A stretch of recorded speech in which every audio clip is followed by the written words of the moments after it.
नमस्कार दोस्तों, जैसा कि आप लोग जानते हैं उत्तराखंड अपर पीसीएस तथा कई अन्य एग्जाम्स की फाइनल एग्जाम डेट आ चुकी है, जिसमें उत्तराखंड तथा जीएस यानी कि जनरल स्टडीज से रिलेटेड सभी प्रश्नों पर हम लोग चर्चा परिचर्चा करेंगे। जीएस के सभी सेक्शंस में बात की जाएगी, जिसमें इंडियन पॉलिटी, इंडियन हिस्ट्री, साथ साथ में इंडियन इकोनॉमी, इंडियन ज्योग्राफी आदि सभी सब्जेक्ट्स पर हम लोग question answer test paper series के माध्यम से सभी सेक्शंस को कवर करेंगे, जिसमें आज की स्लाइड में हम लोग बात करेंगे इंडियन पॉलिटी के टेस्ट पेपर 1 के बारे में। नमस्कार दोस्तों, मैं अनूप गोदियाल आप सभी का हार्दिक स्वागत करता हूं। तो चलिए दोस्तों स्टार्ट करते हैं। सबसे पहले बात करें आज के पहले प्रश्न की, तो मौलिक अधिकारों के संबंध में निम्नलिखित कथनों पर विचार करें। सभी मौलिक अधिकारों को राष्ट्रीय आपातकाल के दौरान निलंबित किया जा सकता है। मौलिक अधिकार गैर न्यायोचित अधिकार हैं, अर्थात इन्हें अदालत के द्वारा प्रभावी नहीं बनाया जा सकता। मौलिक अधिकार संविधान द्वारा प्रत्येक व्यक्ति को राज्य के खिलाफ दिए गए दावे अर्थात गारंटी है। मौलिक अधिकारों की संकल्पना भारतीय संविधान के भाग 3 में अनुच्छेद 12 से अनुच्छेद 35 तक दी गई है। उपरोक्त कथनों में से कौन सा से कथन सत्य है? यह है आपके ऑप्शन से केवल 1 और 2, केवल 1, 3 और 4, केवल 3 और 4, 1, 2, 3 और 4। इसका सही जवाब है दोस्तों ऑप्शन नंबर 3, केवल 3 और 4।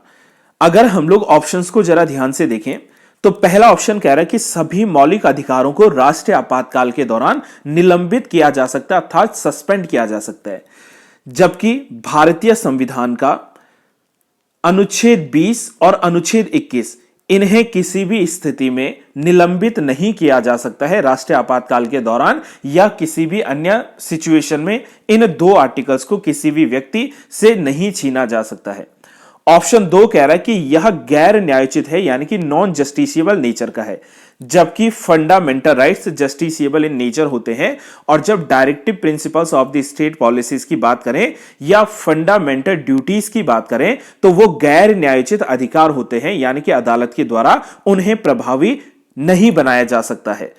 साथ में अगर ऑप्शन नंबर 3 की बात करें तो प्रत्येक व्यक्ति को, अब देखो इसमें व्यक्ति जो शब्द है विच मींस पर्सन्स जो शब्द है, इस पर्सन में इंक्लूड होते हैं all the citizens of India as well as all the persons, which means जो इसमें एलियंस आएंगे। एलियंस को हम लोग जाने तो कॉन्स्टिट्यूशन की लैंग्वेज में विदेशी कह सकते हैं, तो सभी विदेशी तथा सभी भारतीय नागरिक इसमें शामिल हैं। और मौलिक अधिकार के लिए आर्टिकल 12 से लेकर आर्टिकल 35 तक इंडियन कॉन्स्टिट्यूशन के पार्ट 3 में मेंशन किया गया है। चलिए दोस्तों अगले क्वेश्चन की ओर आगे बढ़ते हैं। निम्नलिखित में से किस संविधान संशोधन अधिनियम के माध्यम से प्रस्तावना में समाजवादी, पंथ निरपेक्ष और अखंडता शब्दों को जोड़ा गया था? यानी कि जो इंडियन प्रियम्बल है इसमें सोशलिस्ट, सेक्युलर एंड इंटीग्रिटी ये जो 3 शब्द जोड़े गए थे, किस संविधान संशोधन अधिनियम ने जोड़े थे?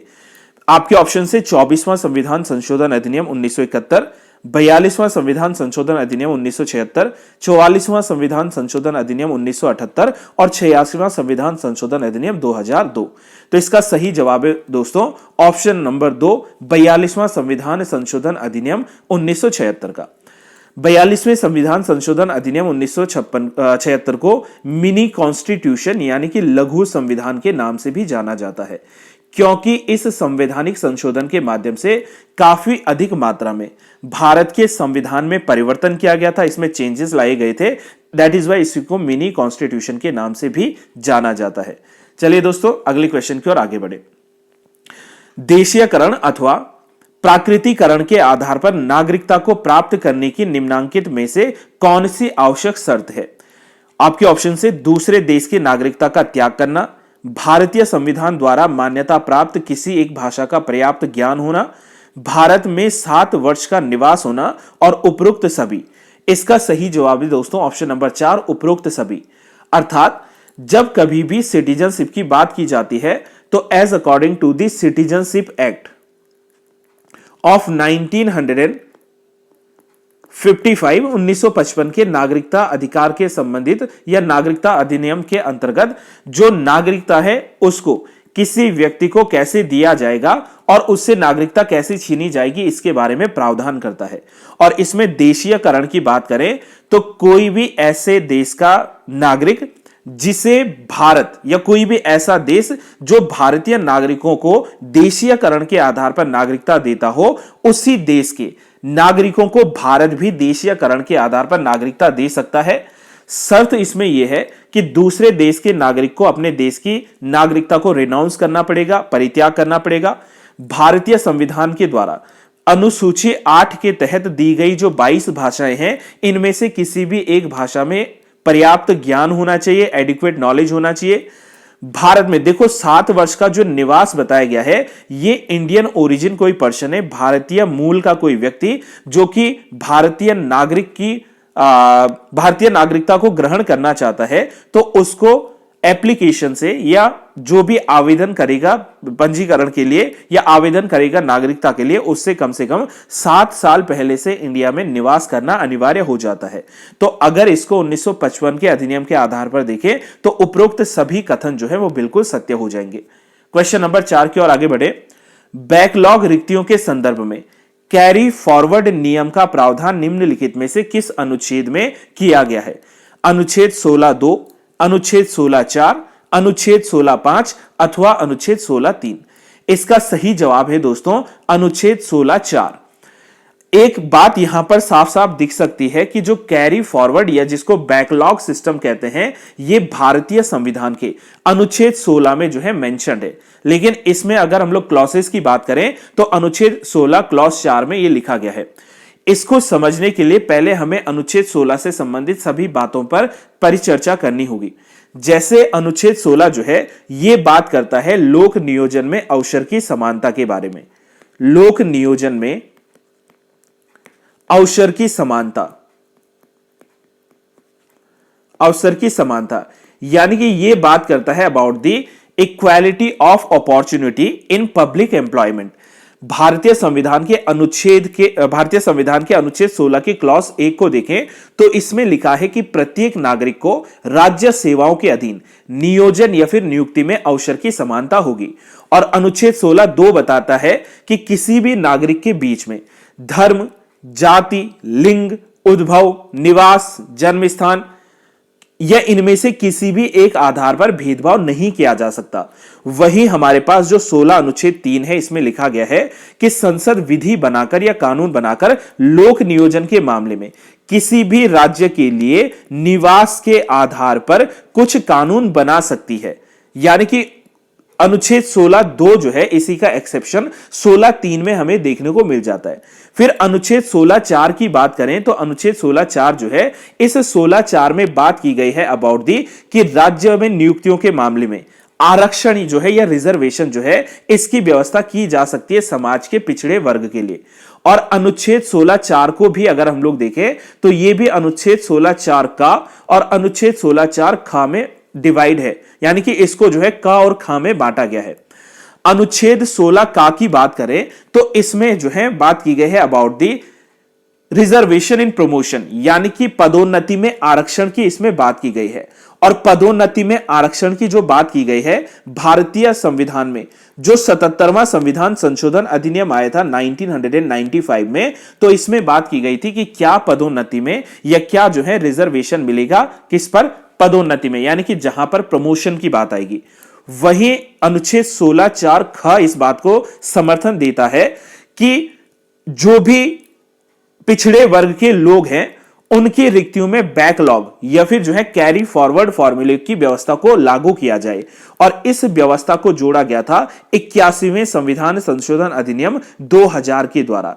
देखो कैरी फॉरवर्ड या फिर आप लोग बैकलॉग रिक्तियों का मतलब यूं समझिए कि किसी साल अगर बैकवर्ड क्लासेस के लिए कोई पद आए थे और वो पद उस साल फिल नहीं होते हैं यानी कि रिक्त रह जाते हैं, तो उनको अगले साल के लिए क्या किया जा सकता है, कैरी फॉरवर्ड किया जा सकता है।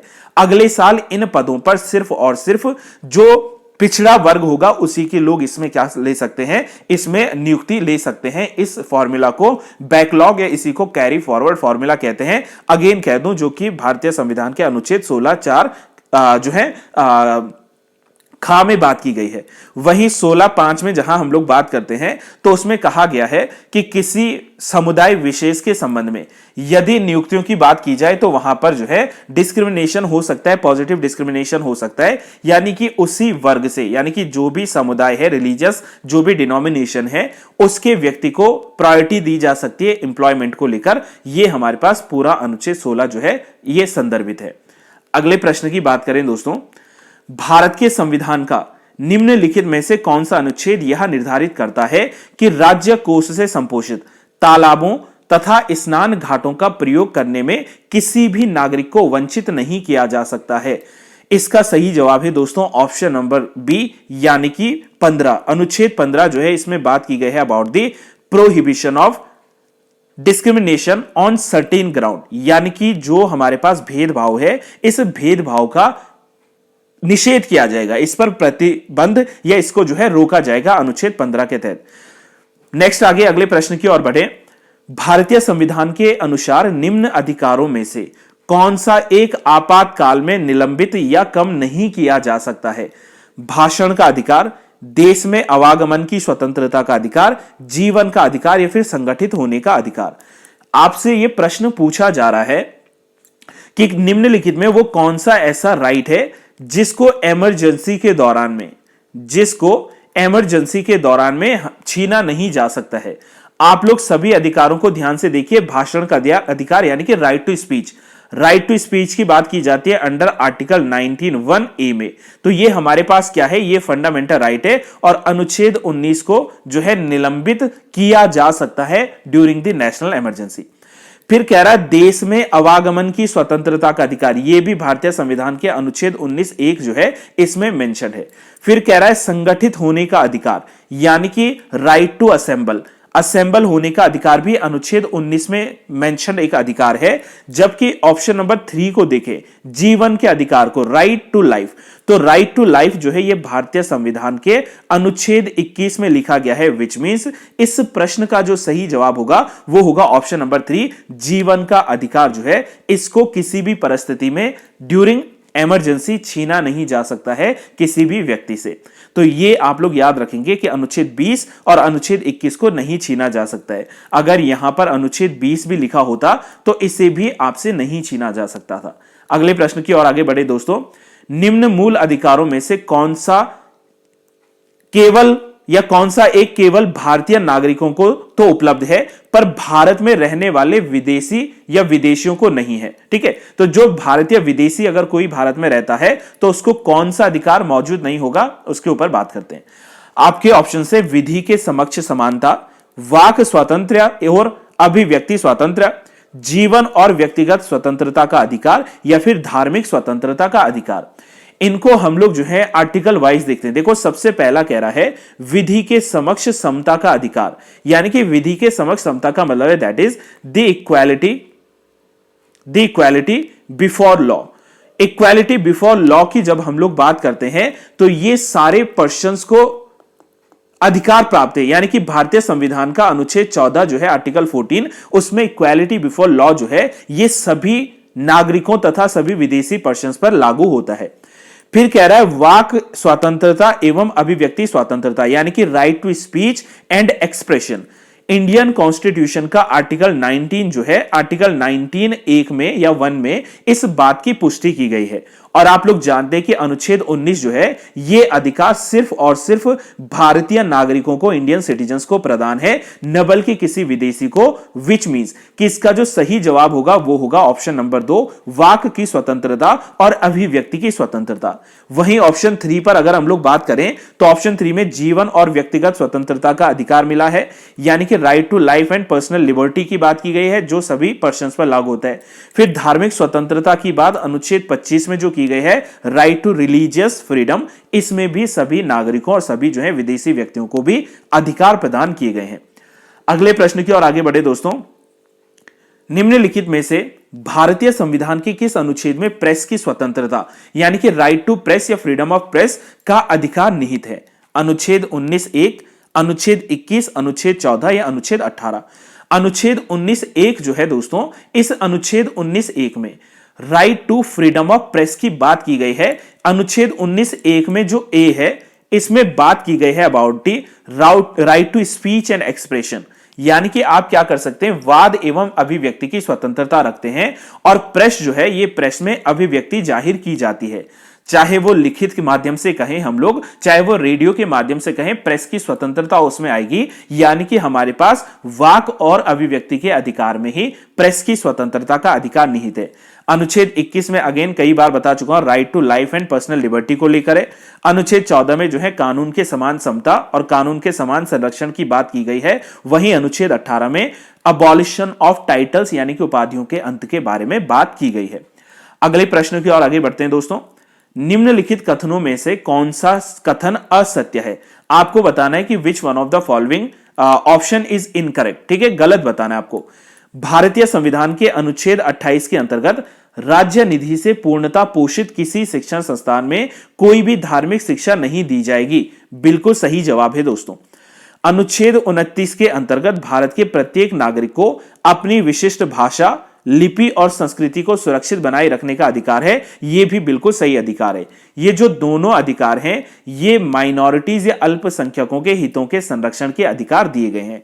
वहीं ऑप्शन सी कह रहा है कि अनुच्छेद 18 के अंतर्गत राज्य केवल, ध्यान से देखो, केवल सैन्य उपाधियां प्रदान कर सकता है, जो कि गलत हो जाएगा। क्योंकि न सिर्फ सैन्य बल्कि सैन्य के साथ जो एकेडमिक या जो शैक्षणिक या जो शिक्षा के टाइटल्स होते हैं वो भी राज्य के अंतर्गत दिए जा सकते हैं। और अनुच्छेद 15 के अंतर्गत किसी भी व्यक्ति को केवल धर्म, जाति, मूल वंश, लिंग तथा जन्म स्थान के आधार पर भेदभाव नहीं किया जा सकता। ये भी जो है ऑप्शन बिल्कुल सही हो जाएगा। तो इसका जो सही जवाब है वो है ऑप्शन नंबर 3, यानी कि ये क्या है, इसमें गलत जवाब लिखा गया है। आगे बढ़े दोस्तों अगले प्रश्न की ओर। निम्नलिखित में से किस अनुच्छेद के अंतर्गत किसी व्यक्ति को एक ही अपराध के लिए एक से अधिक बार अथवा दोहरे दंड से संरक्षण प्राप्त है? अनुच्छेद 20, अनुच्छेद 21, अनुच्छेद 22 अथवा अनुच्छेद 23। तो इसका सही जवाब है दोस्तों अनुच्छेद 20। भारतीय संविधान का आर्टिकल 20 जो है वो सुरक्षा या वो संरक्षण प्रदान करता है गिरफ्तार हुए व्यक्तियों को। अनुच्छेद 20 के अंतर्गत साफ साफ कहा है कि यदि किसी व्यक्ति को जो कि गिरफ्तार किया गया है या ऐसा कोई व्यक्ति जिस पर ट्रायल चला है, तो उसमें उसको जो है दोहरे दंड से यानी कि डबल जोपर्डी से क्या मिलेगा, उसको संरक्षण मिलेगा। अनुच्छेद 20 के तहत जो है 3 प्रकार के संरक्षण दिए गए हैं। सबसे पहला संरक्षण होता है इसमें, दैट इज कि जो भूतलक्षी कानून होते हैं, यानी कि जो भी एक्स फैक्टो या एक्स पोस्ट फैक्टो जो लॉज होते हैं, उनमें किसी व्यक्ति को दोषी नहीं ठहराया जा सकता। अर्थात किसी व्यक्ति के द्वारा यदि 2 साल पहले कोई क्राइम किया गया हो और उस समय वो क्राइम जो है वो लॉ के अंतर्गत कोई क्राइम ना रहा हो, तो उस व्यक्ति को जो है उस कार्य के लिए दंडित नहीं किया जा सकता है। इसको कहते हैं हम लोग that is no ex post facto laws. या फिर वहां पर क्या होगा, कोई भी जो भूतलक्षी कानून है, उस भूतलक्षी कानून के लिए किसी व्यक्ति को दंडित नहीं किया जा सकता। अर्थात यदि आज से 2 साल पहले मैंने अगर चोरी करी थी और 2 साल पहले चोरी करना कोई गुनाह नहीं था, तो मुझे उस सजा के लिए या उस कृत्य के लिए, उस कार्य के लिए आज सजा नहीं दी जा सकती इस आधार पर, क्योंकि आज चोरी करना अगर हम लोगों ने कानून बना दिया कि चोरी करना अपराध है और उसकी सजा मिलेगी, जबकि 2 साल पहले वो कानून नहीं था, मैंने ऐसे कोई कार्य किया, तो उस पुराने कानून के लिए मुझे आज दोषी नहीं ठहराया जा सकता है। अनुच्छेद 21 right to life and personal liberty. अनुच्छेद 22 में गिरफ्तार किए हुए व्यक्ति को जो 3 शक्तियां हैं, 24 घंटे के भीतर नियरेस्ट मजिस्ट्रेट के सामने पेश होने का अधिकार, अपने लिए वकील रखने का अधिकार और अपनी गिरफ्तारी का कारण जानने का अधिकार अनुच्छेद 22 में दिया गया है। वहीं अनुच्छेद 23 की बात करें तो अनुच्छेद 23 बात करता है about the prohibition of the human trafficking, और ह्यूमन ट्रैफिकिंग के साथ साथ में फोर्स्ड लेबर, यानी कि कोई जो है मानव दुर्व्यापार या किसी के साथ जो है बलात् श्रम या जबरदस्ती कार्य नहीं करवा सकता। अनुच्छेद 23 में यह बात जो है लिखी गई है। अगले प्रश्न की ओर आगे बढ़ते हैं दोस्तों। मूल संविधान के अंतर्गत संपत्ति के अधिकार को मौलिक अधिकार की सूची से निम्नलिखित में से किस संविधान संशोधन के द्वारा हटाया गया है? यानी कि जो राइट टू प्रॉपर्टी पहले हमारे पास फंडामेंटल राइट था, इसको किस कॉन्स्टिट्यूशनल अमेंडमेंट एक्ट ने फंडामेंटल राइट की लिस्ट से एक्सक्लूड किया था? Your option is 42nd constitutional amendment act of 1976, 44th constitutional amendment act of 1978, 61st constitutional amendment act of 1989 और नन ऑफ द अबव। सो इसमें जो सही जवाब है दोस्तों वो है ऑप्शन नंबर 2, यानी कि 44वें संविधान संशोधन अधिनियम के तहत राइट टू प्रॉपर्टी को जो फंडामेंटल राइट की लिस्ट थी। देखो राइट टू प्रॉपर्टी जो है ये इंडियन कॉन्स्टिट्यूशन के आर्टिकल 31 और इंडियन कॉन्स्टिट्यूशन के आर्टिकल 19F इसमें लिखे गए थे और इसमें यह हमारा हुआ करता था पहले मौलिक अधिकार, लेकिन 1978 के बाद इसको मौलिक अधिकार की लिस्ट से हटाकर भारतीय संविधान का अनुच्छेद 300A या 300 का जो है इसमें एज अ लीगल राइट या एज अ कानूनी अधिकार के रूप में शामिल किया गया है। यानी कि आज हमारे पास संपत्ति का अधिकार एक कानूनी अधिकार है, न बल्कि एक मौलिक अधिकार। तो यह भी एक अच्छा प्रश्न हो सकता है किसी भी एग्जाम्स के लिए। अगले प्रश्न की ओर आगे बढ़ते हैं। फजल अली आयोग की स्थापना की गई थी। इसमें 2-3 चीजें आप लोग ध्यान में रखना। फजल अली आयोग कब बना था और किस चीज के लिए बना था? आपके ऑप्शन से जून 1948, दिसंबर 1948, दिसंबर 1953 या जनवरी 1955। इसका सही जवाब है दोस्तों दिसंबर 1953 का, यानी कि दिसंबर 1953 में जो फजल अली आयोग था इसको बनाया गया था। और इसको बनाया गया था क्योंकि जिस समय हमारे पास स्टेट रीऑर्गेनाइजेशंस की बात चल रही थी, राज्यों के पुनर्गठन की बात चल रही थी, उसी समय फजल अली आयोग जो है बनाया गया था। अगर ऑप्शन वाइज इसमें देखें क्रमशः तो जून 1948 में जो एसके धर थे, इन एसके धर की अध्यक्षता में एक धर कमेटी बनी थी, जिस धर कमेटी ने यह रिकमेंड किया था सरकार को कि अगर देश में राज्यों का निर्धारण करना है तो वह भाषा के आधार पर ना करके प्रशासनिक सुविधा के आधार पर किया जाए, अर्थात लिंग्विस्टिक बेस पर किसी को राज्य ना बनाकर उसमें एडमिनिस्ट्रेटिव कन्वीनियंस के आधार पर राज्यों का निर्माण किया जाए। एसके धर कमेटी इसीलिए बनी थी। जब एसके धर कमेटी की रिकमेंडेशंस आई थी तो उससे सरकार सहमत नहीं थी, इसीलिए दिसंबर 1948 में सरकार ने एक और कमेटी बनाई थी, जिस कमेटी का नाम था जेवीपी कमेटी। और ये जो जेवीपी कमेटी बनी थी, इस कमेटी में 3 सदस्य शामिल थे या 3 मेंबर कमेटी थी। क्रमशः नाम से क्लियर हो जाएगा। जे का मतलब है पंडित जवाहरलाल नेहरू जी, वी का मतलब है वल्लभ भाई पटेल जी और पी का मतलब है पट्टाभी सीतारमैया जी।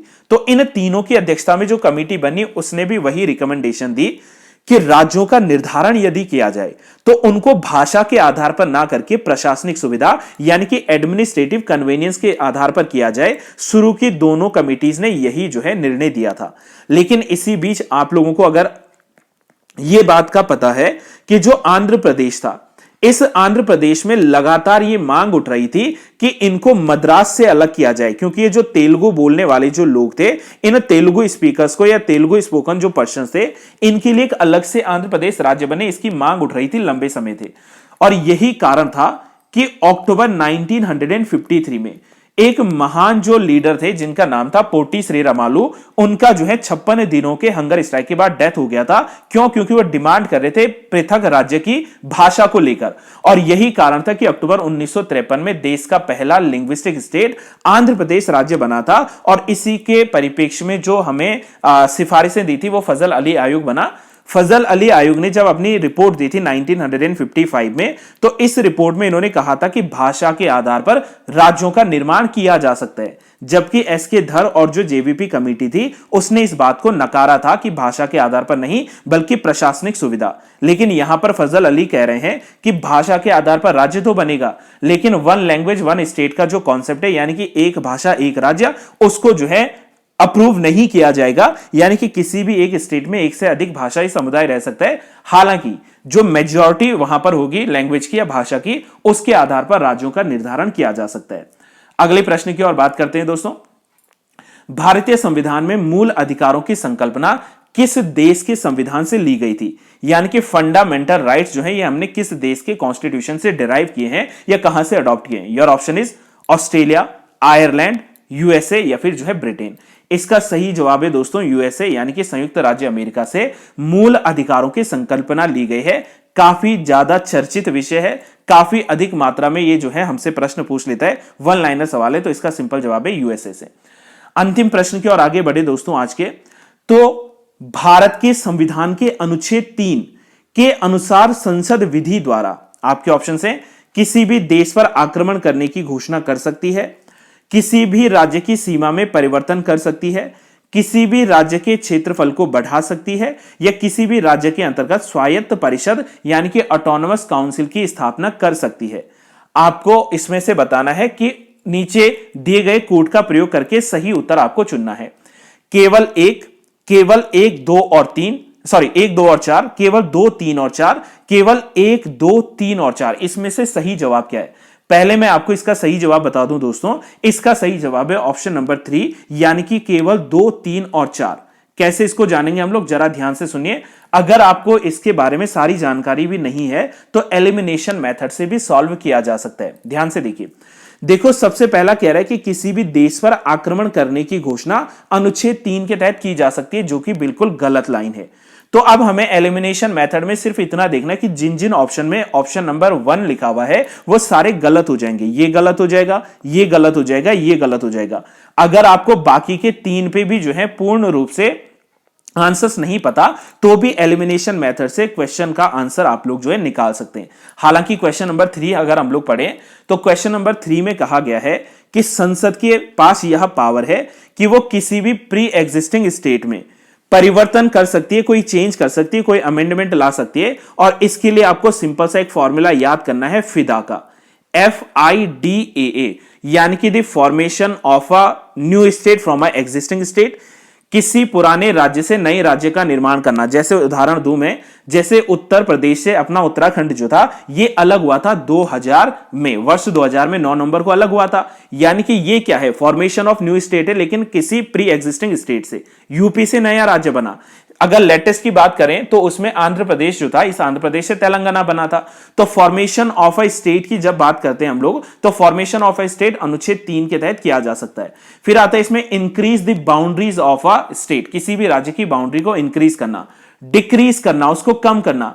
ऑल्टर द बाउंड्री या alter the area of a state, किसी भी राज्य के क्षेत्रफल को जो है कम ज्यादा करना। और alter the name of a state, किसी राज्य के नाम को परिवर्तन करना। जैसे पहले उत्तराखंड जो था उत्तरांचल के नाम से जाना जाता था, 2007 में इसका नाम परिवर्तन करके उत्तराखंड पड़ा। भारतीय संविधान के अनुच्छेद 3 के तहत ये सारी बातें जो है रखी गई थी।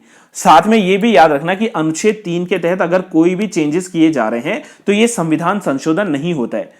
अंडर आर्टिकल 2 और article 3 of Indian constitution, any changes made by the Parliament of India does not considered as a constitutional amendment। इसको हम लोग संविधान संशोधन नहीं कहेंगे, बल्कि सिंपल मेजॉरिटी के साथ, एक सामान्य बहुमत के साथ जो है सामान्य बिल के रूप में ट्रीट किया जाता है। और इसकी जो 2 प्रमुख कंडीशन है वो ये है कि अनुच्छेद 3 के तहत अगर कोई भी चेंज करना है, फॉर्मेशन करना है, इंक्रीज या डिक्रीज करना है एरिया को, या फिर बाउंड्रीज को जो है ऑल्टर करना है या नेम को ऑल्टर करना है, तो उसके लिए 2 कंडीशन ये है कि सबसे पहले प्रायर अप्रूवल या प्रायर जो है रिकमेंडेशन लेनी पड़ेगी प्रेसिडेंट ऑफ इंडिया की, और दूसरा प्रेसिडेंट के द्वारा स्टेट से उनका कंसर्न लेना पड़ेगा, स्टेट से उनके बारे में जानना पड़ेगा कि क्या आप इस प्रकार से चाहते हैं। हालांकि स्टेट के द्वारा दी गई रिकमेंडेशन राष्ट्रपति पर क्या नहीं होती, राष्ट्रपति पर बाउंड नहीं होती। वो चाहे तो स्वीकार करें, वो चाहे तो अस्वीकार कर सकते हैं। तो इंडियन पॉलिटी के रिगार्ड में कुछ प्रमुख जो है प्रश्नों पर हम लोगों ने आज के स्लाइड में चर्चा करी है। उम्मीद है दोस्तों आपको ये प्रश्न समझ में आए होंगे, इसकी व्याख्या समझ में आई होगी। अगेन कह रहा हूं, इसमें कंप्लीट एक्सप्लेनेशन ना देकर जो बेसिक है उसको मैंने आपको बताया है। अन्य जानकारी के लिए आप जो है कांटेक्ट कर सकते हैं, आप जो है विजिट कर सकते हैं। स्क्रीन पर आपको जो है नंबर दिख रहा है, आपको एड्रेस दिख रहा है, आप इस पर जो है कांटेक्ट करके अधिक से अधिक जानकारियां ले सकते हैं। अगर आपको वीडियो पसंद आई है, अगर आपको इंफॉर्मेटिव लगता है एग्जाम्स पर्पस के लिए, तो आप लोग जरूर वीडियो को लाइक कीजिए, अपने दोस्तों के साथ शेयर कीजिए, और अगर चैनल से नए जुड़े हो तो चैनल को सब्सक्राइब करना ना भूलें। आज के लिए इतना ही, मिलते हैं कुछ अगले प्रश्नों के साथ नेक्स्ट स्लाइड में। Till then have a good day.